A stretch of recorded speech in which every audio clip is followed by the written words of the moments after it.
My name is Hannah, and I'm 34.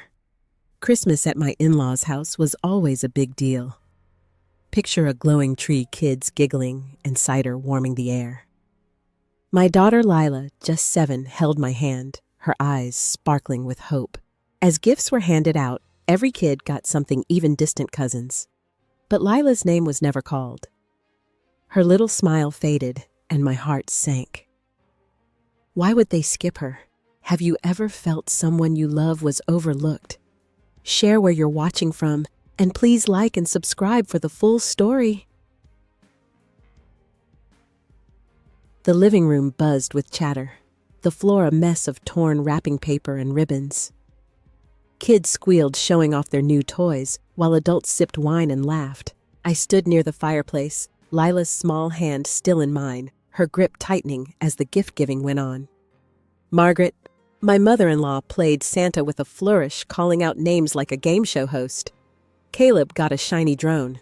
Sophie, a distant cousin, unwrapped a glittery art kit. Even the neighbor's kid, barely related, clutched a new board game. Lila's eyes followed every package, her lips parted in hope. I kept waiting for Margaret to pull out something for her, maybe a doll or a book, but the pile dwindled. My stomach twisted. Was this a mistake? I glanced at Harold, my father-in-law, but he was busy refilling drinks, avoiding my gaze. Lila shifted closer, her sweater catching on my bracelet. I leaned down, whispering, "It's okay, sweetie. Maybe yours is coming." But my voice sounded thin, unconvincing. She nodded, clutching the card she'd spent hours making for Grandma, its edges now bent from her nervous fingers. That card, covered in glitter and hearts, was her way of saying she belonged here, that she was part of this loud, chaotic family. Margaret called the last name some second cousin who got a remote control car. The room erupted in applause, but I felt like I'd been punched. Lila's shoulders slumped, her face half hidden by her bangs. I scanned the room, desperate for an explanation. Brooke, my sister-in-law, caught my eye from across the couch. Her lips curled into a smirk, quick but sharp, like she knew something I didn't. My pulse quickened. This wasn't an accident. I remembered last Thanksgiving how Margaret had gushed over Caleb's soccer trophy and Sophie's ballet recital, her voice loud enough for everyone to hear. Lila had played a piano piece that day, her fingers trembling but hitting every note. Margaret hadn't said a word, just patted her head and moved on. I'd brushed it off, then told myself it was nothing. But now, standing here, the memory stung like a fresh cut. "Lila, why don't you show Grandma your card?" I said, trying to keep my tone light. She hesitated, then stepped forward, holding out her creation. Margaret barely glanced at it, muttering, "Oh, that's nice, dear," before turning to refill her wine glass. Lila froze, her hands dropping to her sides. The rejection was so casual, so effortless, it made my chest ache. I wanted to march over, demand answers, but the room felt suffocating, every laugh and clink of glasses mocking us. Lila tugged my sleeve, her voice barely audible. "Maybe they forgot me, Mommy." Her words sliced through me. I knelt, brushing her hair back, searching for something to say. "They didn't forget, baby. We'll figure this out." But doubt gnawed at me. What if they hadn't forgotten? What if this was deliberate? Brooke's smirk flashed in my mind again, and I felt a spark of anger. I needed to find Ethan, my husband. He'd been by the dessert table, joking with his cousin Greg, oblivious to the scene unfolding.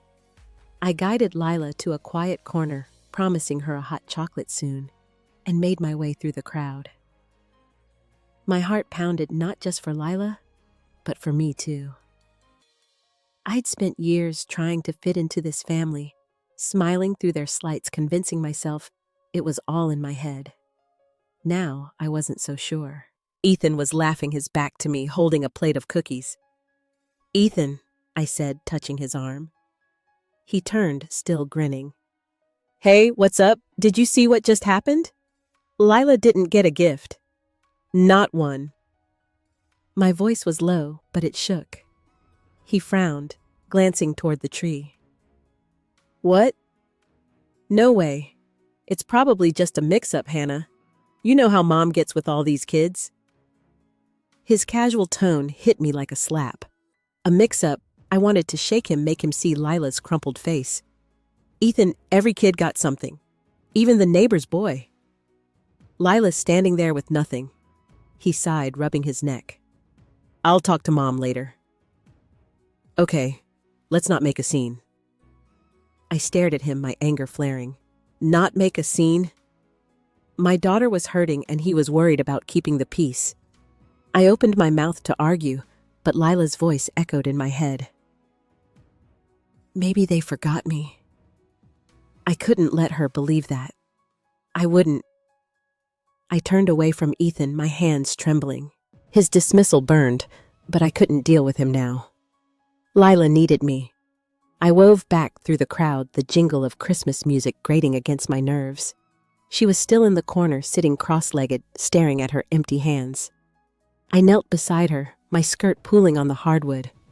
Sweetie, want to grab some cookies with me? I asked, hoping to distract her. She shook her head, her voice small. I don't feel like eating. Her eyes flicked to the other kids now racing around with their new toys. Caleb zoomed his drone near the ceiling, shouting for everyone to watch. Lila's gaze lingered, not jealous, but hollow, like she was trying to disappear. I wanted to scoop her up, run out the door, but that wouldn't fix this. I stood, scanning for Margaret again. She was by the piano adjusting a garland, her smile as polished as ever. My anger surged, but I kept it in check. I needed answers, not a fight. Lila, stay here for a sec, okay? I'm going to talk to Grandma. She nodded, pulling her knees to her chest. As I approached Margaret, I caught a snippet of conversation from Brooke, who was leaning against the wall with Aunt Clara. It's just how things go, Brooke said, her voice low but sharp. Some kids stand out more. Clara nodded, sipping her cider, and my blood ran cold. Were they talking about Lila? I froze, straining to hear more. There's a surprise later, Brooke added, her tone smug. It'll make everything clear. A surprise? My mind raced. Was this why Lila was skipped, some cruel setup? I pushed the thought aside and reached Margaret, who was now rearranging ornaments. Margaret, can we talk? I said, keeping my voice steady. She turned, her smile tightening. Oh, Hannah, of course. What's on your mind? I swallowed hard. Lila didn't get a gift. Every other kid did. What happened? Her eyes flickered just for a second before she waved a hand. Goodness, with so many children, it's easy to miss one. We'll make it up to her, don't worry. Her words were smooth, but they felt rehearsed, like she'd been waiting for this. That's it. I pressed, my voice rising slightly. You missed her. She's your granddaughter, Margaret. She sighed, adjusting her necklace. Hannah, let's not overreact. Christmas is about family, not gifts. Her condescension hit me like a slap. I wanted to scream that Lila wasn't just any kid, that she'd poured her heart into that card, that she deserved to feel seen. But Margaret's gaze had already drifted back to the room, dismissing me. I felt a pang of my own childhood standing in my stepmother's kitchen, watching her heap praise on my step-siblings while I faded into the wallpaper. I glanced back at Lila, who was now tracing patterns on the floor with her finger. My heart ached. I couldn't let her feel that same invisibility. I started to walk away, but then I heard Brooke's laugh, loud and deliberate, from across the room. She was watching me, her eyes glinting with something I couldn't quite name. Was she enjoying this? I made my way to the hallway, needing a moment to breathe. The air was cooler here, the noise of the party muffled. I leaned against the wall, closing my eyes. That's when I heard footsteps. Greg, Ethan's cousin, appeared holding a glass of eggnog. You okay, Hannah? He asked, his brow furrowed. I hesitated, then blurted, Did you notice Lila didn't get anything? No one seems to care. Greg shifted, looking uncomfortable. Yeah, I saw. It's weird. I heard Brooke talking earlier about some plan. I didn't catch it all, but it didn't sound right. My stomach dropped. What kind of plan? He shrugged, glancing back toward the living room. Not sure. Something about making a point. I thought it was just her being Brooke, but now... He trailed off and I felt a chill. I thanked him and headed back, my mind spinning. Brooke's smirk. Margaret's deflection. Ethan's indifference. It was all adding up to something ugly. Lila was still in her corner, her face pale, her card now tucked into her pocket. I sat beside her, pulling her close. We're going to be okay, I whispered more to myself than to her. But as the party roared on, I felt a storm brewing inside me, one I couldn't ignore. I had to protect Lila, no matter what it took. I held Lila close, her warmth grounding me as the party's noise pulsed around us. The living room felt like a stage, everyone playing their parts oblivious to the ache in my chest. I needed to move, to do something, so I stood guiding Lila toward the dining room where dessert was being laid out. The long table was crowded with pies, cookies, and a towering gingerbread house, but the sweetness in the air only made my anger sharper.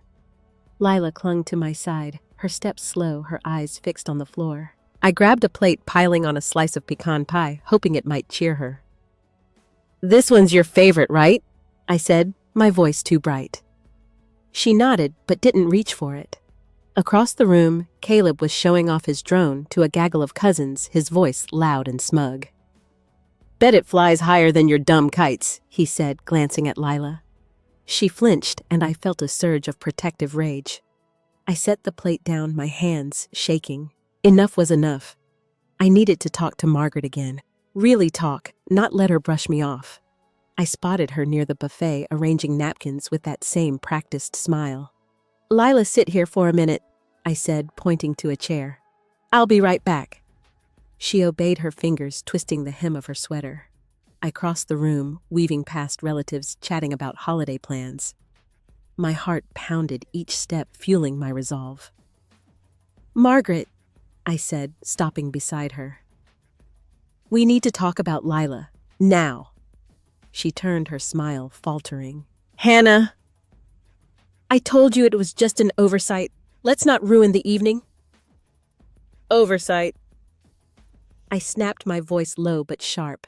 You gave gifts to every kid here, even ones you barely know. Lila's your granddaughter and she got nothing. How is that an oversight? Margaret's eyes narrowed, her fingers tightening around a napkin. You're making this bigger than it is. We didn't have enough gifts, and Lila, well, she's so quiet. She doesn't need the attention. Her words hit like a slap.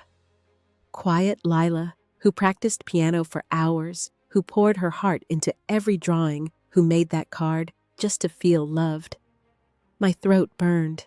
She's 7, Margaret. She deserves to feel like she matters. Margaret sighed, glancing around as if checking for an audience.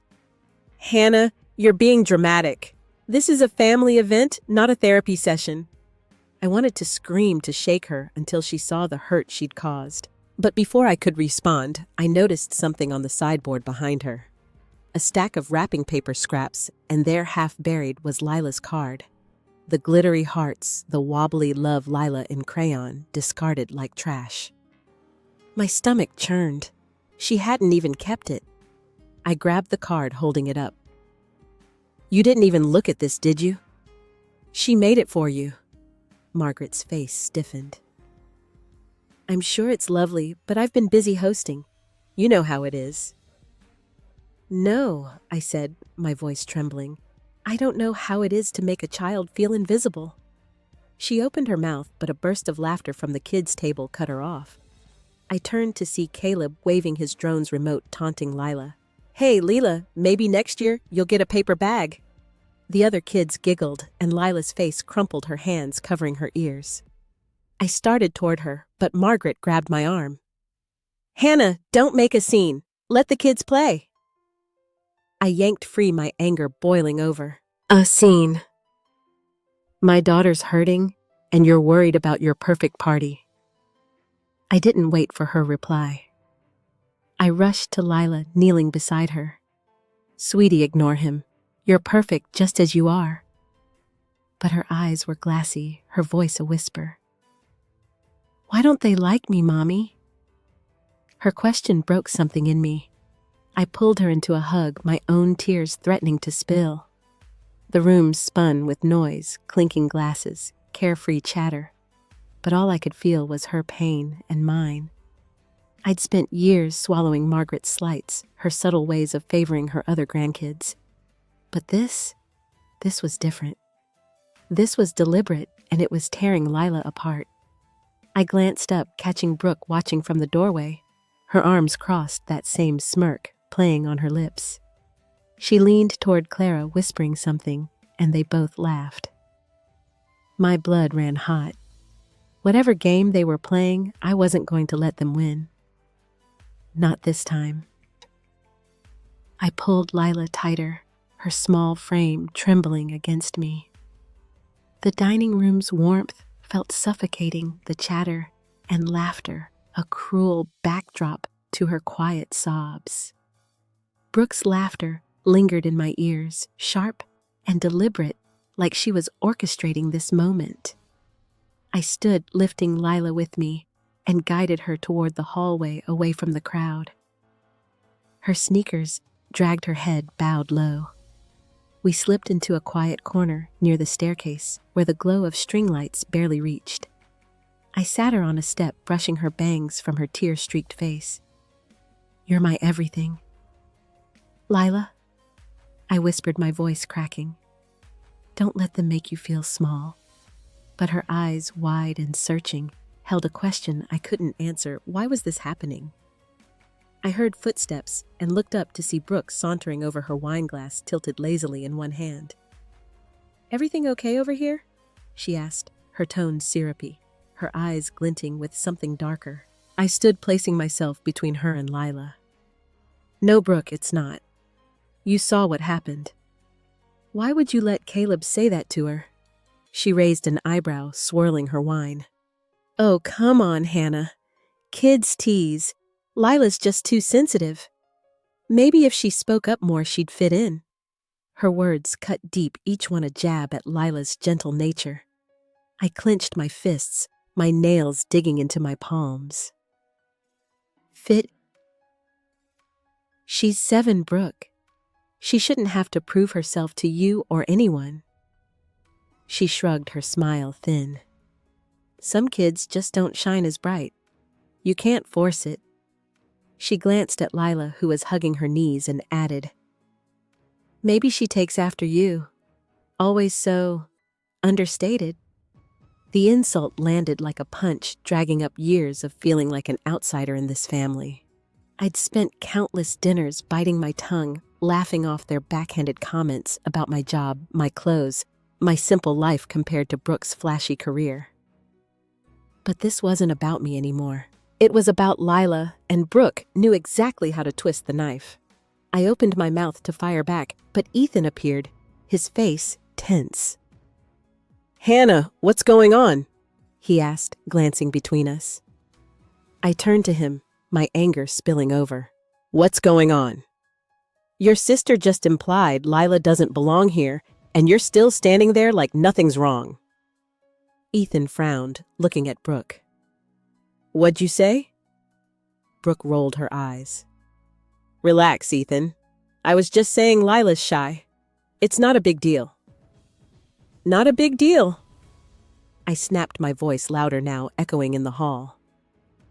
She's being humiliated, Ethan, by your family, and you're letting it happen. He shifted, his jaw tight. I'm not letting anything happen. I said I'd talk to Mom. What else do you want?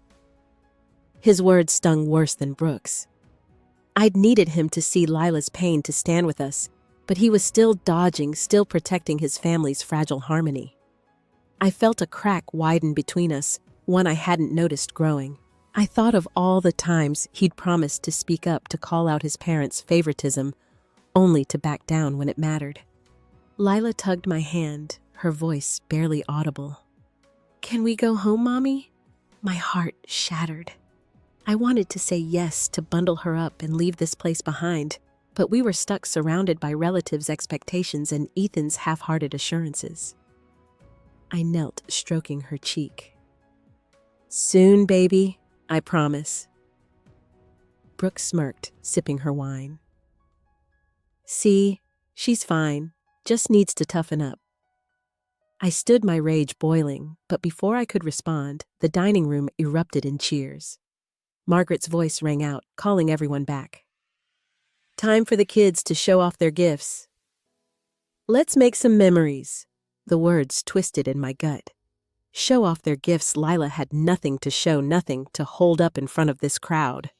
I looked down at her, her face pale, her hands empty except for the crumpled card in her pocket.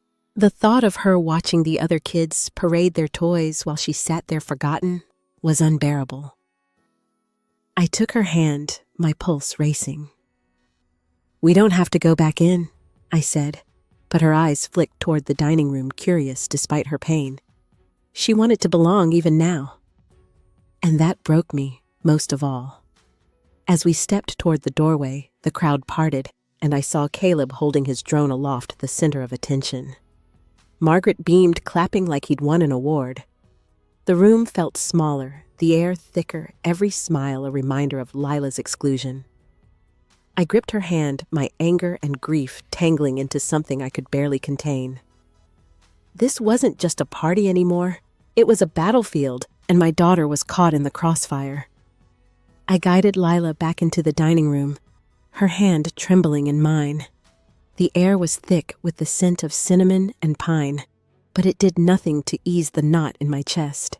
Margaret's call for the kids to show off their gifts echoed in my head, each word a fresh wound. Lila's steps faltered, her eyes darting to the floor, and I knew she felt it too, the spotlight she'd never get. I wanted to turn back to shield her, but she pressed forward, drawn by some stubborn hope. The kids were already gathering near the Christmas tree, their laughter sharp and chaotic. Caleb stood front and center, waving his drone's remote like a trophy. Sophie twirled in a new sparkly dress, her cousins clapping. Even the neighbor's kid held up his board game, grinning shyly. Margaret orchestrated it all, her voice bright, urging everyone to cheer. I scanned the room for Ethan, hoping he'd finally step in, but he was by the window, talking to Greg, his back to us. I pulled Lila to a chair near the edge, whispering, "You don't have to watch this, sweetie." But she sat, her hands folded tightly, her gaze fixed on the scene. I could feel her trying to be brave, and it broke me. I sank into the chair beside her, my anger now a dull, heavy ache. How could they do this to her? How could I let it happen? Margaret clapped her hands. "Let's give these kids a big round of applause." The room obliged, the sound crashing over me like a wave. I noticed Harold in the corner, his usual stoic expression replaced by a faint grimace. Did he see what this was doing to Lila? I wanted to believe he cared, but his silence said otherwise. Then I saw it on the mantel behind Margaret, a framed photo of all the grandkids, their faces beaming from last summer's picnic. Caleb, Sophie, the others all there. But Lila was missing, not a single trace of her. My breath caught the realization hitting like a slap. This wasn't just about gifts. It was a deliberate erasure, a message that Lila didn't belong in their perfect family portrait. My hands shook, and I gripped the armrest to steady myself. I thought of my own childhood, the way my stepmother's house had felt like a museum of my step-siblings' achievements. Trophies, photos, awards, none of them mine. I'd sworn Lila would never feel that kind of exclusion, but here we were, living my worst fear. Lila. I started turning to her, but her eyes were locked on the kids. Caleb stepped forward, launching his drone into a wobbly flight. The adults gasped and clapped, but Lila's face was blank, her lips pressed tight. I followed her gaze and saw Brooke standing nearby, whispering to Clara with a smug nod. They were watching Lila, not the drone, their glances cold and calculated. My anger flared hot and reckless. I wanted to storm over, demand they stop, but Lila's small voice stopped me. "Mommy, I want to go to my room." She meant the guest room upstairs where she'd sometimes nap during these long family gatherings. Her eyes were wet, her voice barely a whisper. "Okay, baby," I said, standing. "Let's go." I took her hand, but as we turned, Margaret's voice boomed again. "Wait, everyone! One more surprise before we wrap up." I froze, my pulse racing. Another surprise. Greg's words from earlier echoed Brooke's talk of a plan, something to make a point. I looked at Lila, her face pale, and felt a surge of dread. Was this it, some cruel twist to humiliate her further? Margaret gestured to the kids who gathered closer, their gifts clutched tight.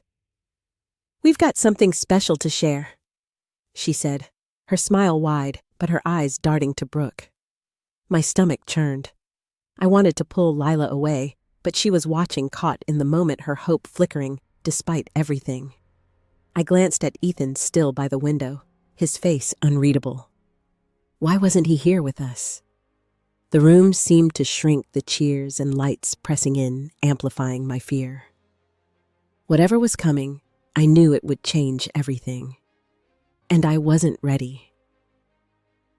Margaret's words hung in the air, and the room quieted, all eyes on her. Lila's hand tightened in mine, her small fingers cold. I wanted to scoop her up and run, but my feet felt glued to the floor, dread locking me in place. Margaret reached behind the tree, pulling out a small velvet box, her smile sharp enough to cut glass. "This," she said, holding it high, "is for someone very special in our family." My heart lurched. Was this for Lila, a last-minute gift to make things right? I glanced at her, saw a flicker of hope in her wide eyes, and squeezed her hand. But then Margaret turned to Brooke, who stepped forward, her chin lifted smugly. "Caleb," Margaret called. "Come here, sweetheart."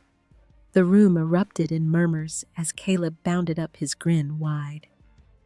Margaret opened the box, revealing a silver locket engraved with his initials. "This was my mother's," she said, her voice thick with pride. "For our brightest star." Lila's grip loosened her hand, slipping from mine. I looked down, and her face was a mask of devastation, her lips trembling. The hope I'd seen seconds ago was gone, replaced by a hollow stare. My chest burned, rage and grief colliding. This wasn't just exclusion anymore. It was a public declaration that Lila wasn't enough, that she'd never be enough for them. I scanned the room, desperate for someone to see this for what it was. Harold stood stiffly, his hands clasped, eyes fixed on the floor. The other relatives clapped politely, but some shifted uncomfortably, their smiles forced. Brooke adjusted the locket around Caleb's neck, whispering something that made him laugh. Then she looked at me, her gaze cold, daring me to react. My mind flashed to Lila's card, discarded and forgotten, and now this, Margaret's heirloom, handed to Caleb like a crown, while Lila stood empty-handed. I felt my own childhood wounds reopen, the sting of being passed over, of knowing I'd never measure up. But this was worse. This was my daughter, my heart, being carved out in front of everyone. "Lila," I whispered, kneeling beside her, but she didn't respond. Her eyes were locked on Caleb, who was now parading the locket, the crowd's attention fueling his swagger. I wanted to scream, to tear that locket from his neck, but my voice caught, trapped by the weight of the moment. Then Ethan moved. He stepped away from the window, his face pale, and walked toward the center of the room. The chatter faded, heads turning. My pulse raced finally. He was going to do something. He reached into his coat pocket, pulling out a plain white envelope, its edges worn. "Hold on," he said, his voice steady but loud enough to cut through the noise. This was supposed to be opened last. The room went silent, every eye on him. Margaret froze, her hand still on Caleb's shoulder, her smile slipping. Brooke's smirk vanished, replaced by a flash of unease. I stared at the envelope, my heart pounding so hard I could barely breathe. What was this? A gift for Lila? An apology? Or something else entirely? Ethan held the envelope up, his gaze sweeping the room before landing on me. "Everyone needs to hear this," he said, his tone firm. He started to open it, and I saw a small key taped to the paper inside, glinting under the lights. My mind spun, Greg's words about a plan echoing faintly. Lila looked up at me, her eyes questioning, and I realized she was holding her breath, just like me. But Margaret stepped forward, her voice sharp. "Ethan, what are you doing? This isn't the time." He ignored her, tearing the envelope fully open. The key fell into his palm, and he held it up, the room so quiet I could hear my own heartbeat. I wanted to believe this was our salvation, but the tension in Margaret's face, the way Brooke's hands clenched, told me something bigger was unfolding. And I wasn't sure I was ready for it. My anger, my pain, Lila's broken heart, it all crashed together, leaving me raw, exposed, with nowhere to hide. The silence in the room was deafening, Ethan's hand still raised with the key and envelope. Margaret's sharp protest hung unanswered. Her face flushed with something like panic. Lila's eyes flickered between her father and me, her small body tense. I felt the weight of every gaze, the air thick with anticipation. But my own heart was a storm. Hope, fear, and fury swirling together. Ethan's voice broke the stillness, steady, but edged with resolve. "This is about Lila," he said, turning the envelope to show her name scrawled across it in his familiar handwriting. My breath caught. Lila's name. Not Caleb's, not Sophie's, but hers. I squeezed her hand, but my mind raced. What was in that envelope? Why had Ethan waited until now? Margaret took a step toward him, her voice low. "Ethan, we discussed this. Not here." "Discussed what?" I snapped, my voice cutting through before I could stop it. Heads turned, and I felt Brooke's stare boring into me from across the room. Ethan glanced at me, his expression unreadable, then began reading from the letter inside. "To my daughter Lila," he started, his voice softening. "This key unlocks something your grandparents set up years ago. A trust fund for every grandchild." He paused, letting the words sink in. The room murmured, relatives exchanging glances. "But some people thought you didn't deserve it." A gasp rippled through the crowd, and my stomach dropped. "Some people." I looked at Margaret, whose lips were pressed tight, and Brooke, whose face had gone pale. Lila shifted closer to me, her fingers clutching my sleeve. Ethan continued, his voice growing firmer. "They said you weren't family enough, Hannah, because you're not her birth mom. They tried to cut Lila out." The words hit like a tidal wave. Not family enough. My vision blurred, rage surging so fiercely I could barely breathe. All those years of Margaret's cold smiles, Brooke's snide remarks, they'd been building to this. They'd planned to erase Lila's place in this family, to steal her future, because I wasn't Ethan's first wife. Lila's voice, small and trembling, broke through. "Me?" she whispered, looking up at me. My heart shattered. I knelt, pulling her close, my arms, a shield against the truth she shouldn't have to hear. "You're my daughter," I said fiercely. "Always." I stood, facing Margaret, my voice shaking, but clear.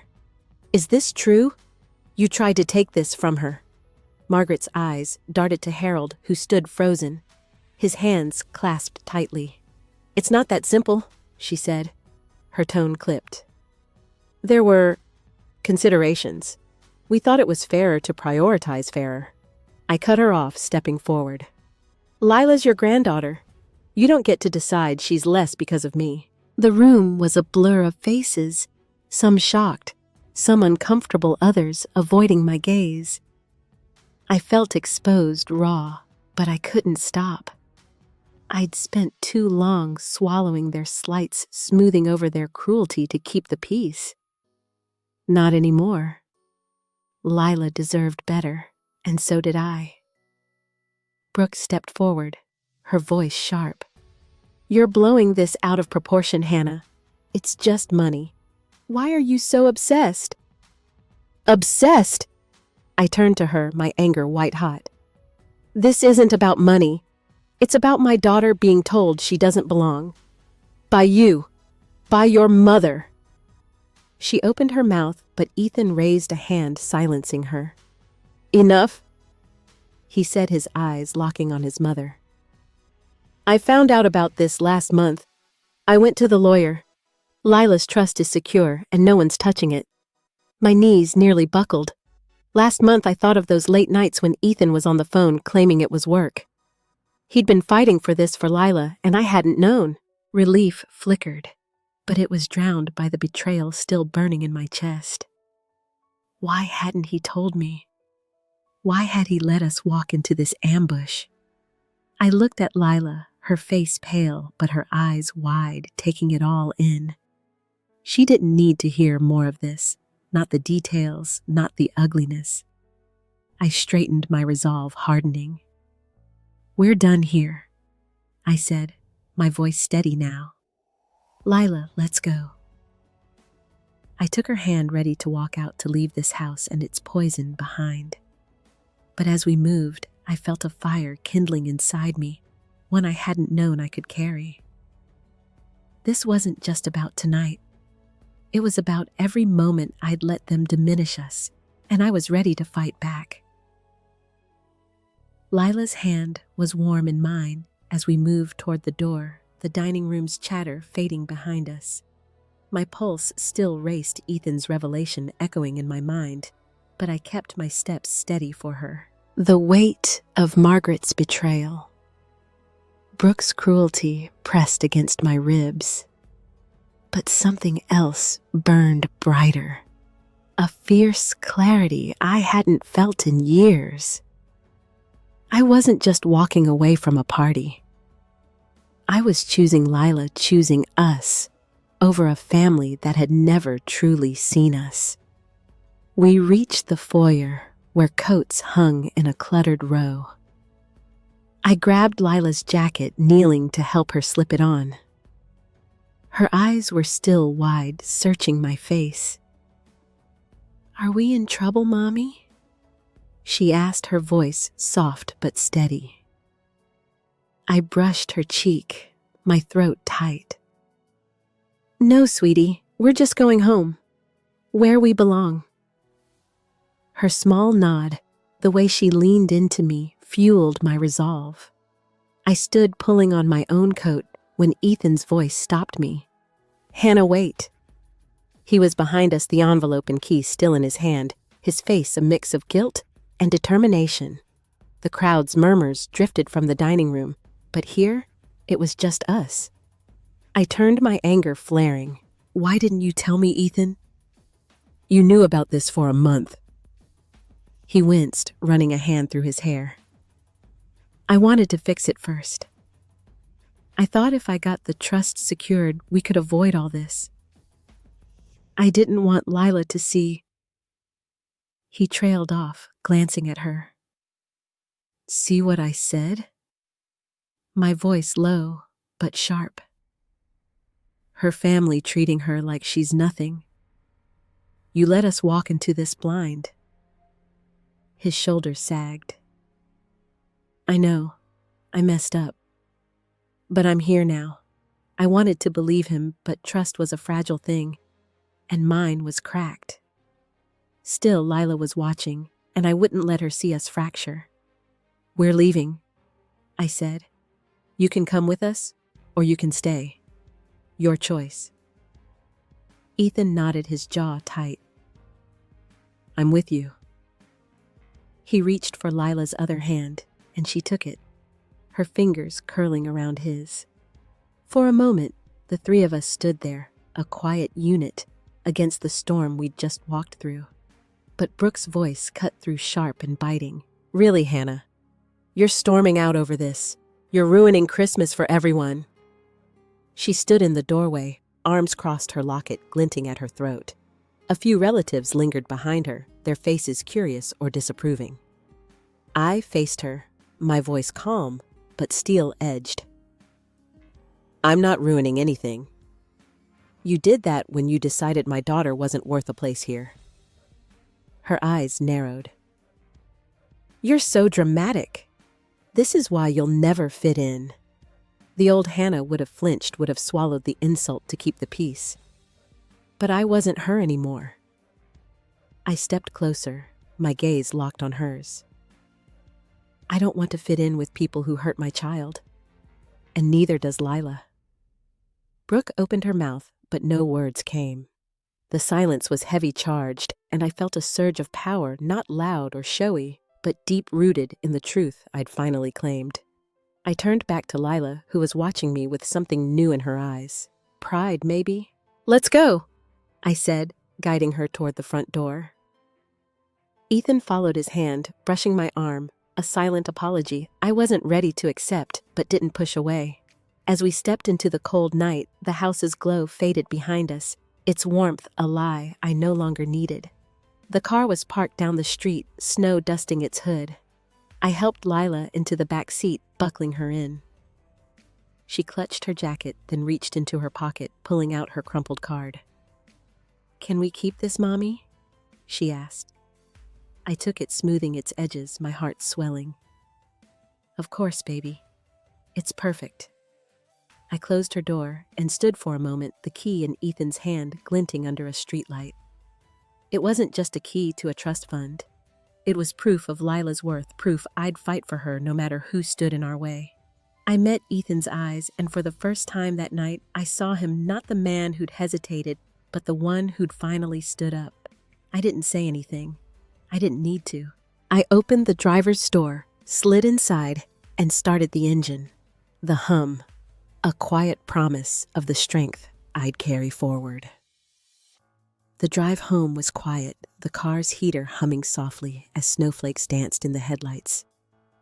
Lila curled up in the back seat, her breathing steady, the card tucked safely in her pocket. Ethan sat beside me, his hands resting on his knees, the envelope and key now in the glove compartment.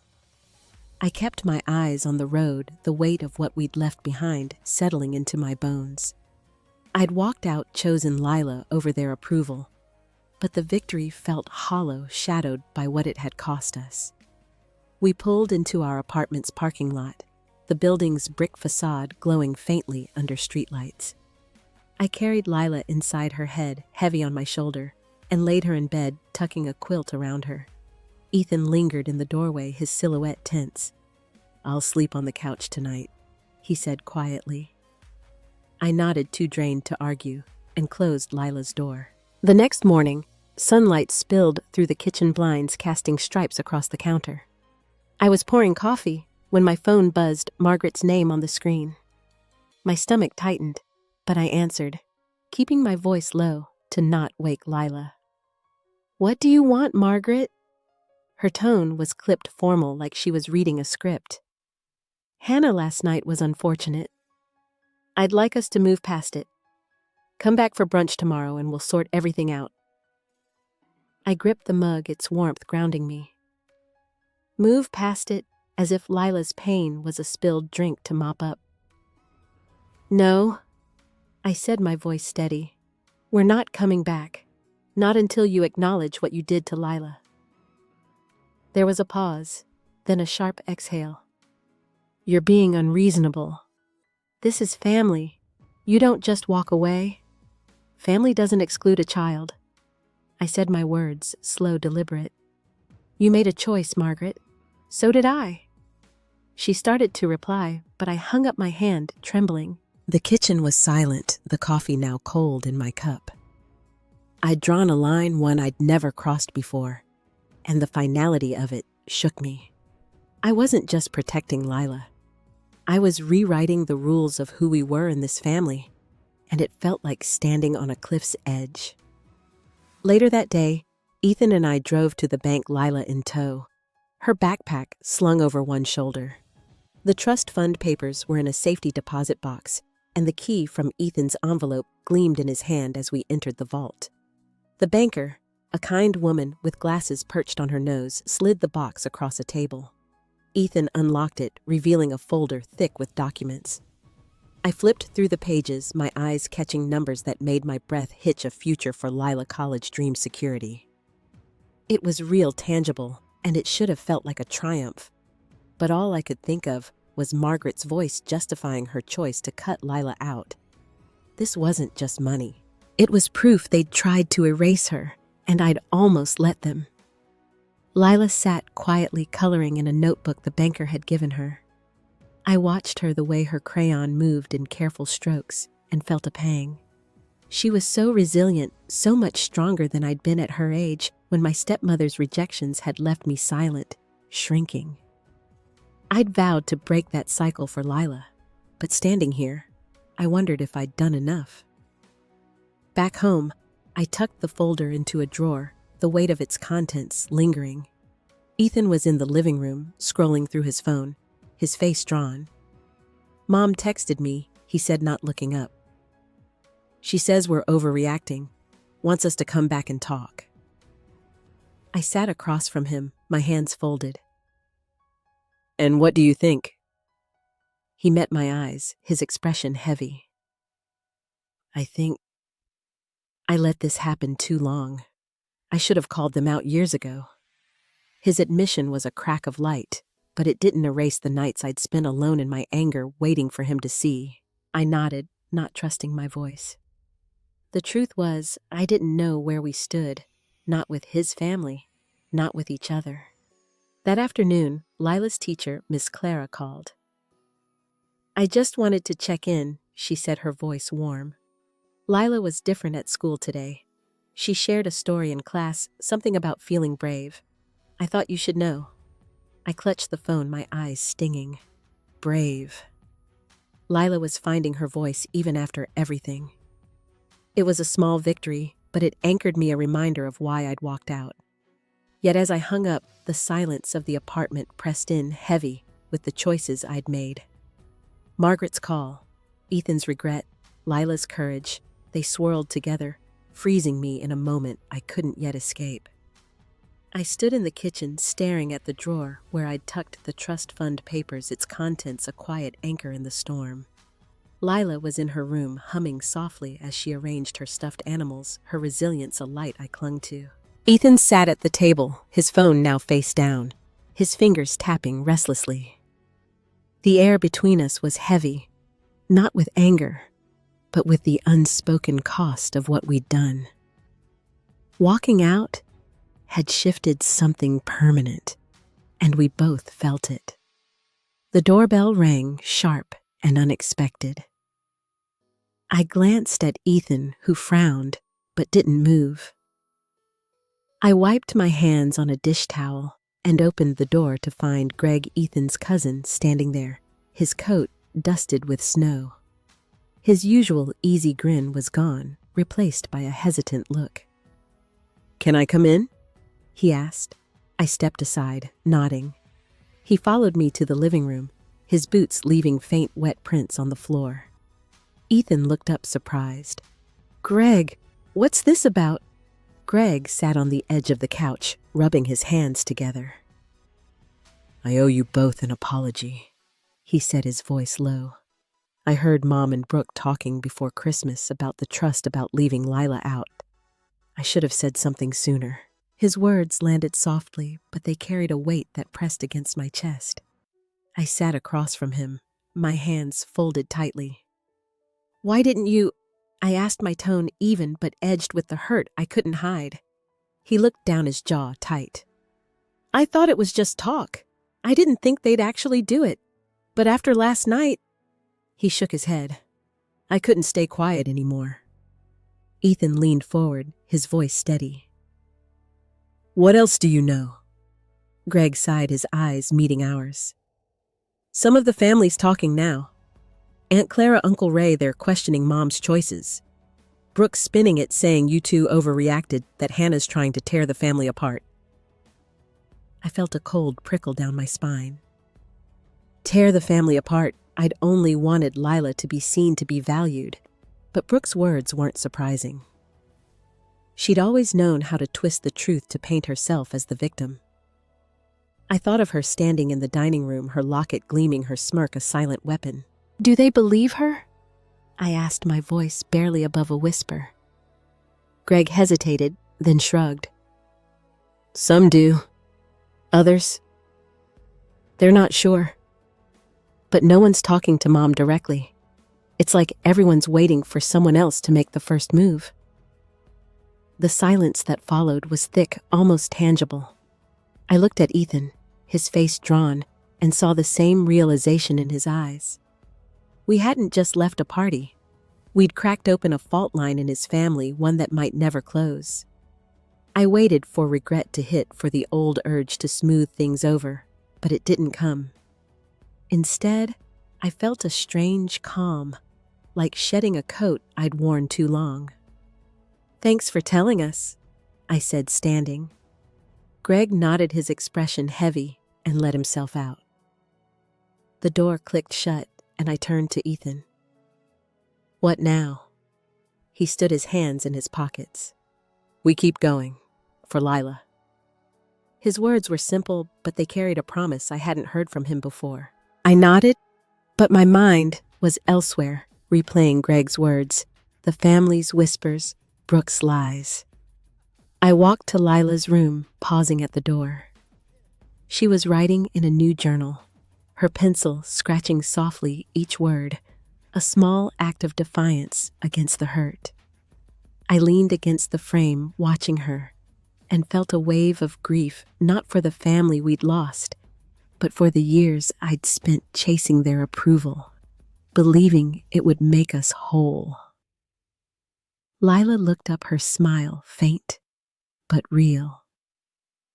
Want to read my story, Mommy? She asked. I sat beside her, taking the journal, but my eyes blurred with unshed tears.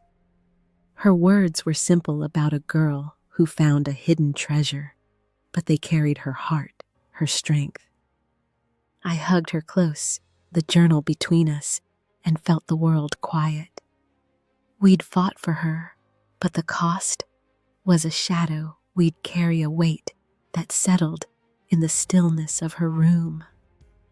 The morning sun filtered through the curtains, painting soft lines across our living room.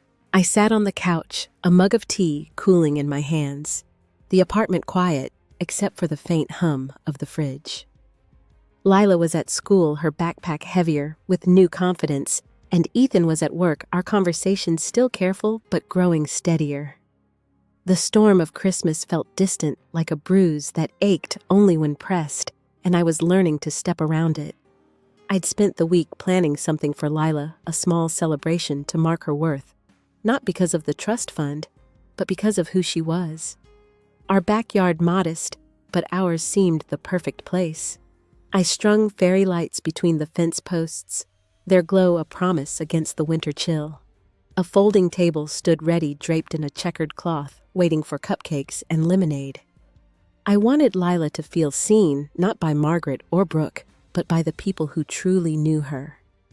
I called Miss Clara, Lila's teacher, who'd become a quiet ally since that phone call. Would you come? I asked, explaining the idea, you are enough party just for Lila. Her voice warmed through the line. I wouldn't miss it. Lila's been shining lately. Did you know she's helping a shy classmate open up?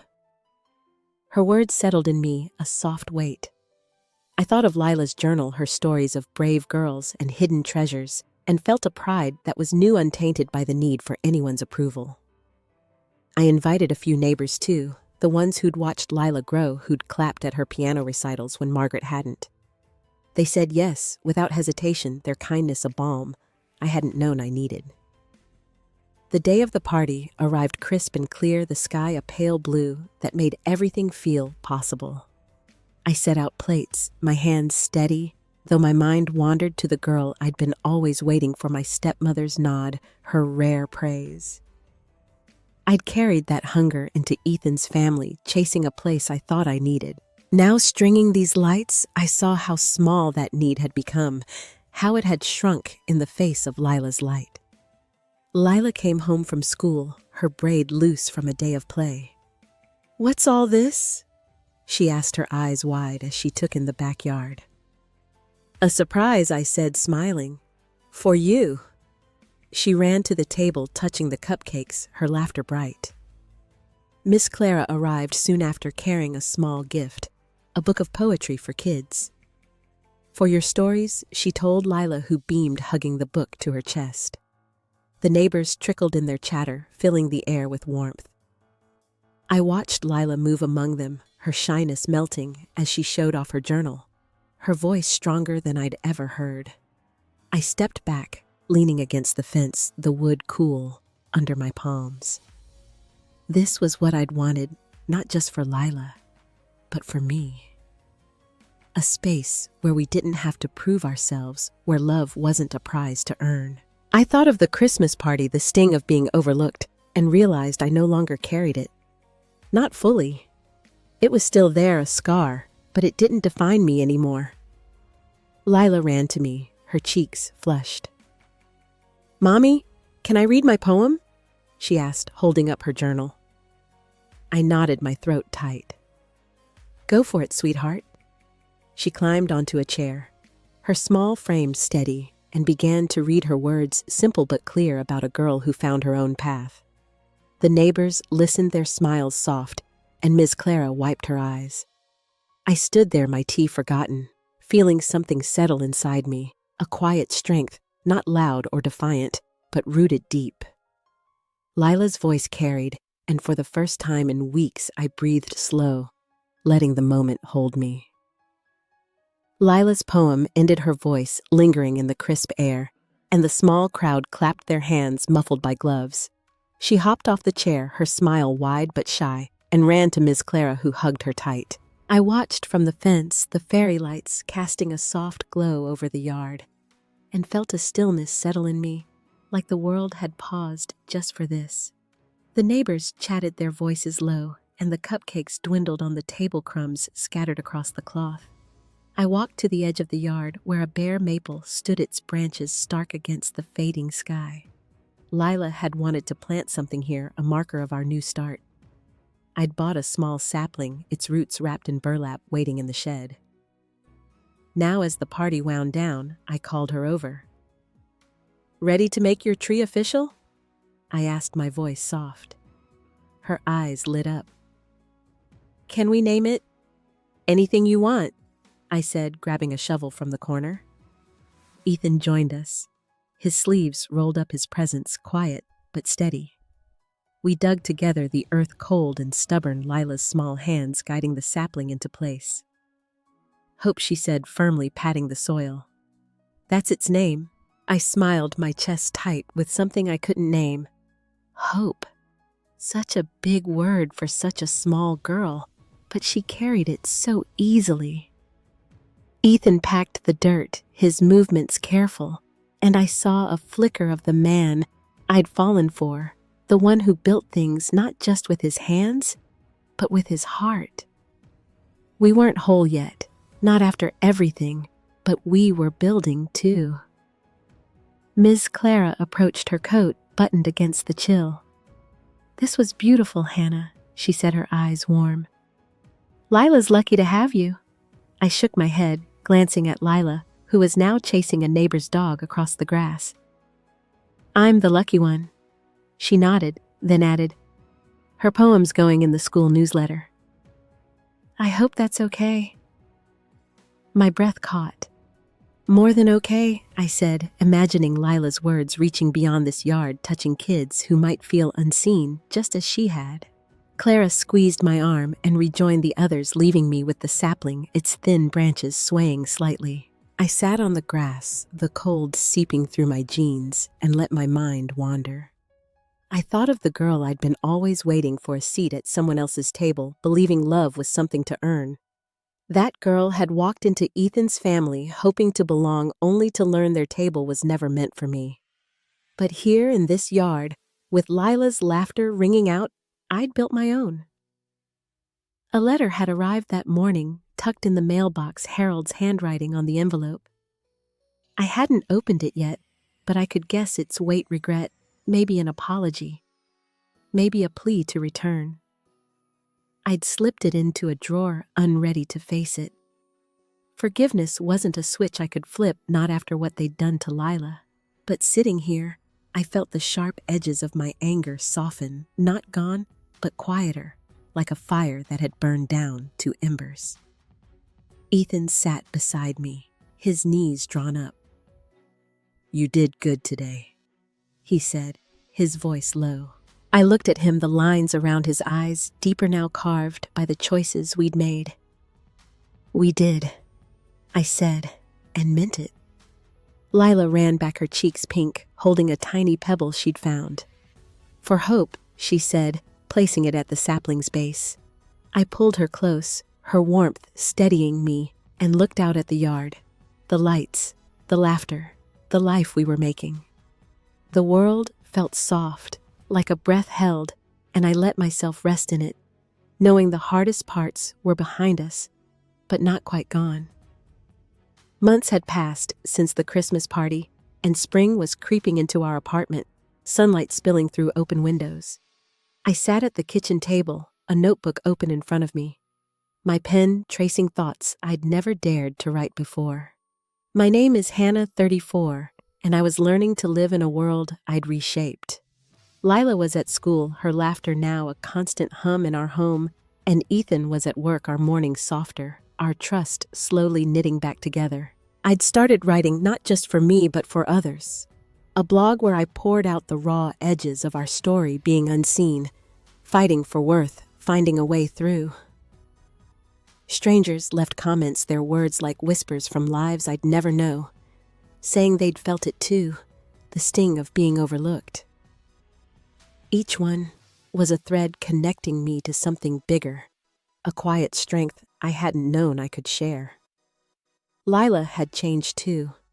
She'd taken to filling a scrapbook, not with photos, but with affirmations, little notes she wrote herself. "I am strong. I am enough." She'd show me one every week, her eyes bright, waiting for my nod. I'd hug her, my heart full, knowing she was building a shield I'd never had at her age. Her piano playing had grown bolder, her fingers dancing across keys with a confidence that filled our living room with life. I thought of Greg often, the way he'd shown up after everything, choosing to be the uncle Lila deserved. He'd visited last weekend, bringing a kite for her, and they'd run in the park, their laughter echoing as I watched from a bench. He'd apologized again, his voice low, but I'd waved it off. "You're here now," I'd said, and meant it. Family wasn't what I'd been born into anymore. It was what I chose, piece by careful piece. Harold's letter still sat in the drawer unopened for weeks. I'd pulled it out once, tracing his handwriting, but put it back. I wasn't ready to read his words, to weigh his regret against Lila's pain. I'd decided to let him reach out again if he ever did, but I wouldn't chase it. That choice felt like a small victory, a reclaiming of my own space. Mornings like this, I'd walk to the park near our building, a ritual I'd started to clear my head. The grass was damp with dew, the air sharp with new leaves. I'd sit on a bench, watching joggers and dog walkers, and let my thoughts settle. I'd spent so long running from the hurt of my childhood, from the slights of Ethan's family, but now I was learning to sit with it, to let it be, without letting it define me. Lila had joined me once, bringing her scrapbook, and we'd sat together, her reading her notes aloud, while I listened the world soft around us. "You should write one, Mommy," she'd said, handing me a pen. I'd laughed, but later alone I did.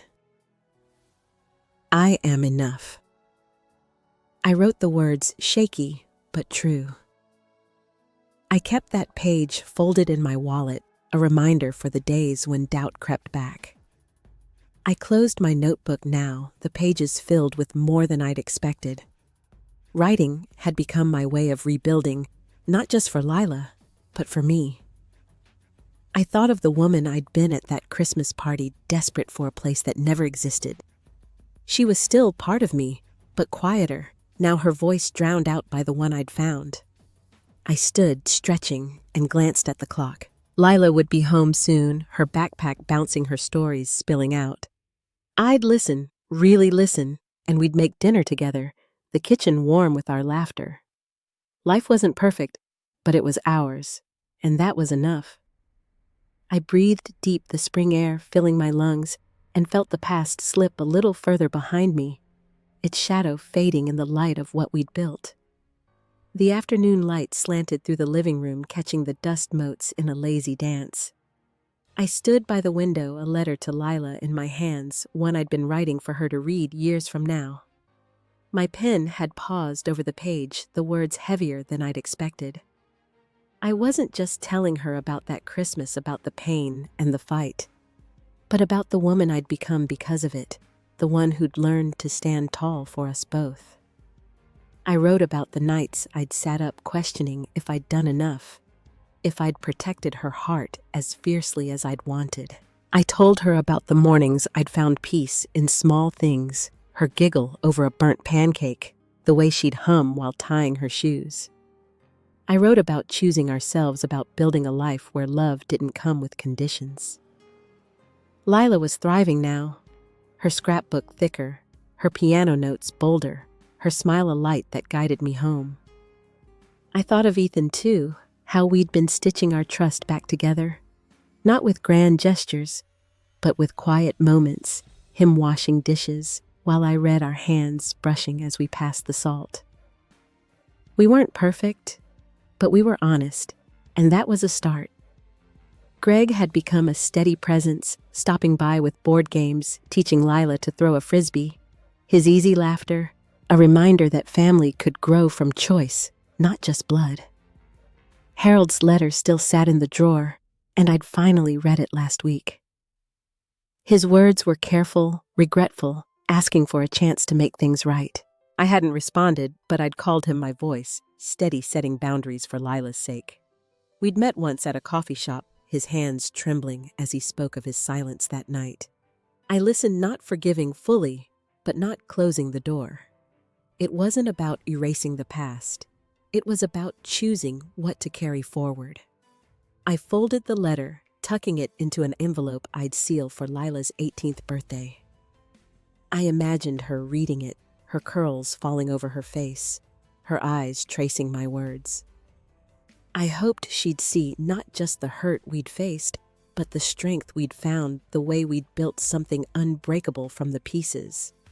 I hoped she'd know she was always enough, not because of what she did, but because of who she was. Standing there, I felt a shift, like a knot loosening inside me.